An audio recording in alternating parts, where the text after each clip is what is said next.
আইন, বিচার ও সংসদ বিষয়ক মন্ত্রী মোহাম্মদ আসাদুজ্জামান বলেছেন, একজন ব্যক্তি দণ্ডপ্রাপ্ত বা মৃত্যুদণ্ডপ্রাপ্ত আসামি হলেও বাংলাদেশের নাগরিক হিসেবে দেশে ফিরে আইনের প্রতি শ্রদ্ধা জানিয়ে আত্মসমর্পণ করার অধিকার রয়েছে। দেশে ফিরতে চাইলে সাবেক প্রধানমন্ত্রী শেখ হাসিনাকে বাংলাদেশের প্রচলিত আইন অনুযায়ী প্রক্রিয়ার মুখোমুখি হতে হবে। তবে আইন শৃঙ্খলা রক্ষাকারী বাহিনী প্রয়োজন মনে করলে আত্মসমর্পণের আগেই তাকে গ্রেপ্তার করতে পারে। বৃহস্পতিবার আইন, বিচার ও সংসদ বিষয়ক মন্ত্রণালয়ের সম্মেলন কক্ষে বাংলাদেশ আইনগত সহায়তা অধিদপ্তরের 2টি সমঝোতা স্মারক স্বাক্ষর অনুষ্ঠানে তিনি একথা বলেন। এর আগে মন্ত্রীর উপস্থিতিতে বাংলাদেশ আইনগত সহায়তা অধিদপ্তরের সঙ্গে Bangladesh legal aid and services trust এবং সামাজিক ক্ষমতায়ন ও আইনি সুরক্ষা কর্মসূচির ব্র্যাকের এই সমঝোতা স্মারক স্বাক্ষরিত হয়।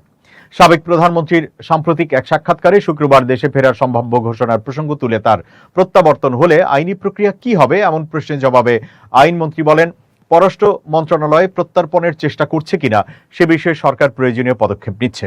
তবে কেউ কিভাবে দেশে আসবেন সেটি সংশ্লিষ্ট ব্যক্তির বিষয়। তিনি বাংলাদেশের আইনগত আওতায় প্রবেশ করলেই আইন অনুযায়ী ব্যবস্থা নেওয়া হবে। মন্ত্রী বলেন, তিনি কিভাবে আসবেন সেটা তার বিষয়, কিন্তু আমাদের এখতিয়ারের মধ্যে প্রবেশ করলে আইন আমাকে যে ক্ষমতা দিয়েছে সেই ক্ষমতাই প্রয়োগ করা হবে। আইন তার নিজস্ব গতিতে চলবে।